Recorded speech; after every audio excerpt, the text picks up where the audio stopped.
Hello everyone!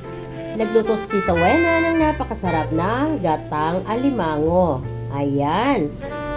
Napakasarap nito guys. At ang ating alimango, freshly cut. At ang mga gulay na kahalo niyan, freshly harvested from the yard. Ayan. At kung paano nga ba lutuin yan? Halika na. Lutuin na natin yan. From preparation of ingredients to cooking. Halika na, samahan niyo na ako. Let's cook! Delicious! Ayan, sarap. Halika na. Luto na tayo.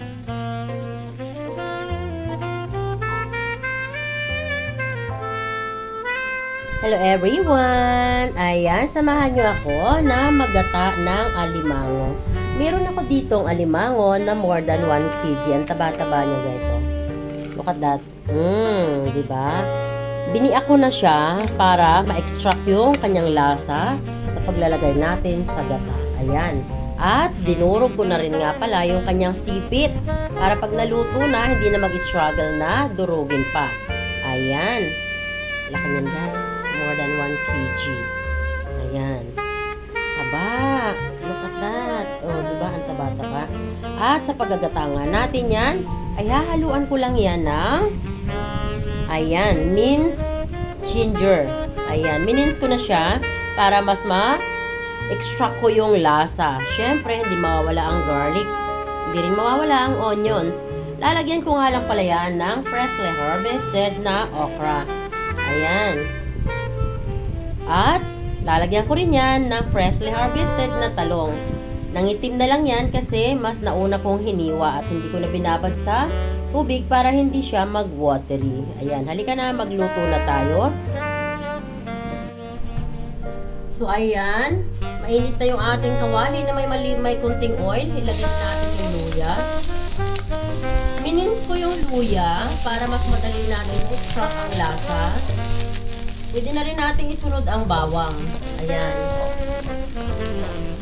Kasi hindi na natin kailangan maghintay para uminit yung oil.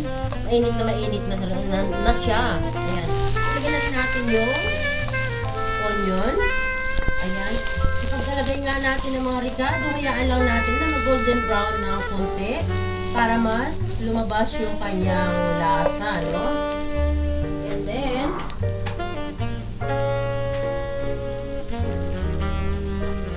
hinaan natin ng konti ang apoy. Dahil yung aking frying pan ay hindi siya original na non-stick. Madali siya masunog. And then now ay ilagay na natin ang ating alimango. Ayan.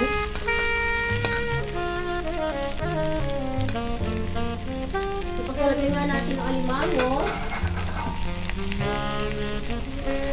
Ayan, ganyan lang muna natin siya. Bango. Wow. Super bango. Ayan.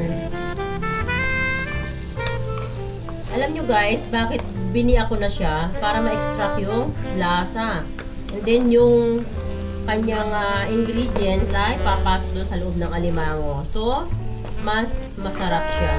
And then dito ay ilalagay na natin yung ating mga gulay.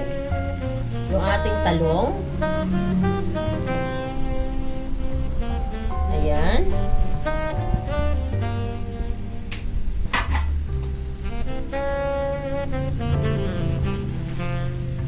At yung ating freshly harvested na okra. Ayan.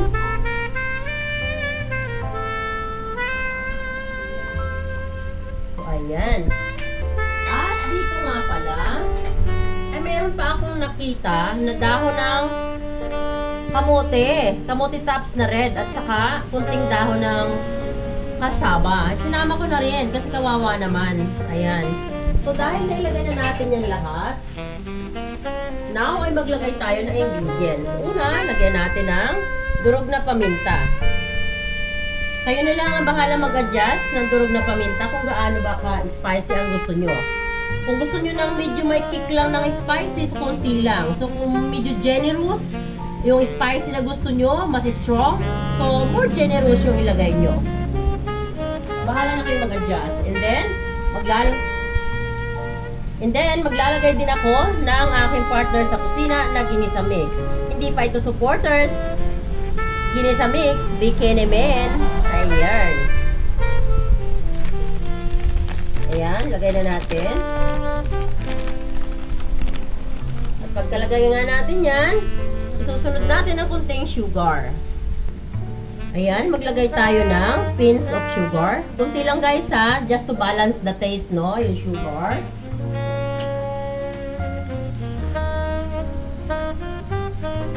And then, ilalagay muna natin ay kunting gata.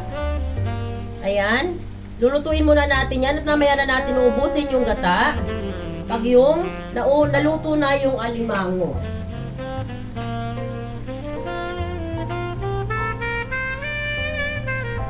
Maglalagay lang ako dito ng 25 ml na water. Take note, only 25 ml. 25 ml, why?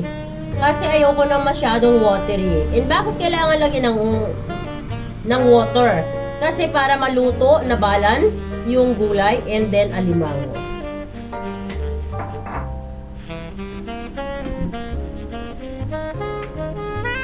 At pagkalagay ko nga ng water, tatakpan ko lang yan para mabalance yung pagkaluto. Kasi pag hindi mo tinakpan yan, yung heat niya mag-i-evaporate. And then now, dahil may takip na, ilagay na natin ulit sa medium heat. Then, lutuin natin yan ng 3 minutes. Then, after 3 minutes, manunotice nyo, yung nilagay natin na 3 ml na water, ay kunti na lang yon. So, it's just enough para ilagay naman natin yung natira pang gata na kakanggata. So, dyan lang kayo para makita nyo ang full procedure. So, ayan. So, after 3 minutes of boiling, ayan, naluto na yung ating gulay. And finally, for sure, luto na rin yung ating alimango. Ayan. Sarap. Wow. Ayan, luto na yung ating gulay. Huwag overcook yung gulay. Ayan guys, sarap. Ang laki ng alimango natin. Taba-taba. And now, nag-moist yung phone ko. It's time para ilagay naman natin yung ating sili. Sensya na mga guys ha, nag-moist yung phone. Ayan. At pwede na nga natin ilagay yung ating kakanggata. So ito yung unang piga guys. Look at this. Very concentrated, no? So ito na yung kakanggata. Ayan. Ilagay ulit natin sa maximum heat ang ating apoy. Huwag nang takpan. Kasi pag tinakpan natin, mas continuous mabilis yung process ng cooking ng gulay. Huwag na, ma-overcook. So, hayaan na lang natin ng ganyan. Ayan. Bango guys, promise. Tingnan nyo yung kanyang agat. Oh, laki. Oh, diba? Sarap. Ayan. Malapad tayo. Baliktad. Ayan.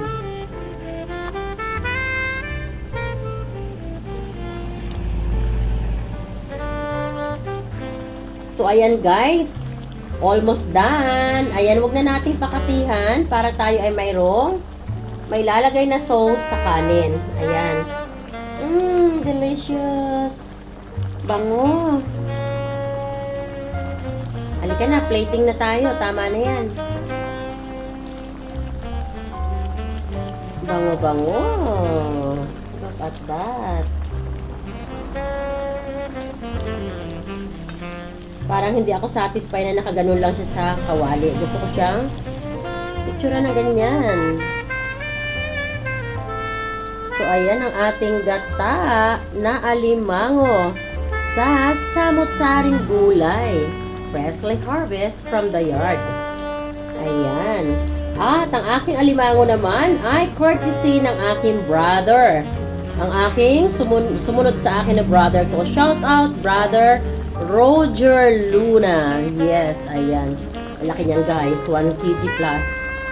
At sobrang taba. Ayan, look at that. Sarap.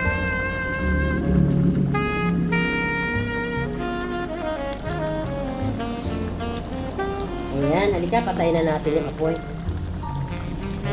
Ayan mga best, naluto na yung ating napakasarap na gatang alimango. Halika na at mag-plating na tayo. Delicious.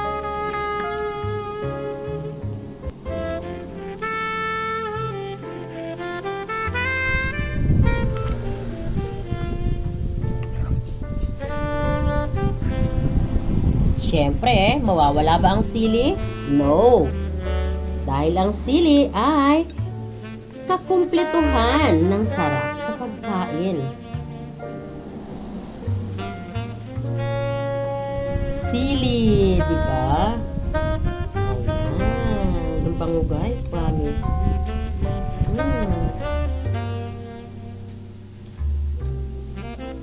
Every scoop talaga namang sili. Ang silibaw. Ang buhay ni Tita Wena. Ayan.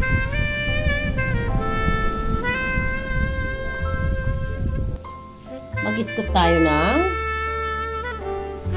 konting sauce at ilagay lang natin yan.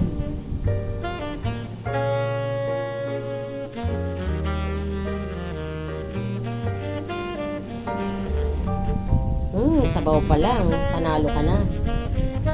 Sarap. Wow. Delicious. Look at that.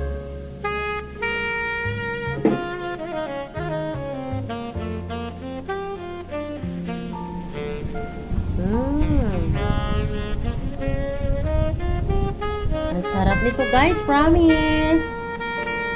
Ayan, so salamat na muli sa inyong panunood at sa mga hindi pa nga po nakaka-subscribe sa aking channel. Sa mga baguhan pa lang at napadaan, please consider to subscribe. And this is Tita Wena always saying, don't forget to keep loving one another. Ayan, sana ay may nahatid na naman ako sa inyo ng panibagong masarap na putay, simply the best. Ito ang channel ni Tita Wena, Wena TV, na lagi maghahatid sa inyo ng simpleng kakanin pero napakasarap. From my table to your table. Thanks for watching everyone. God bless. Happy New Year.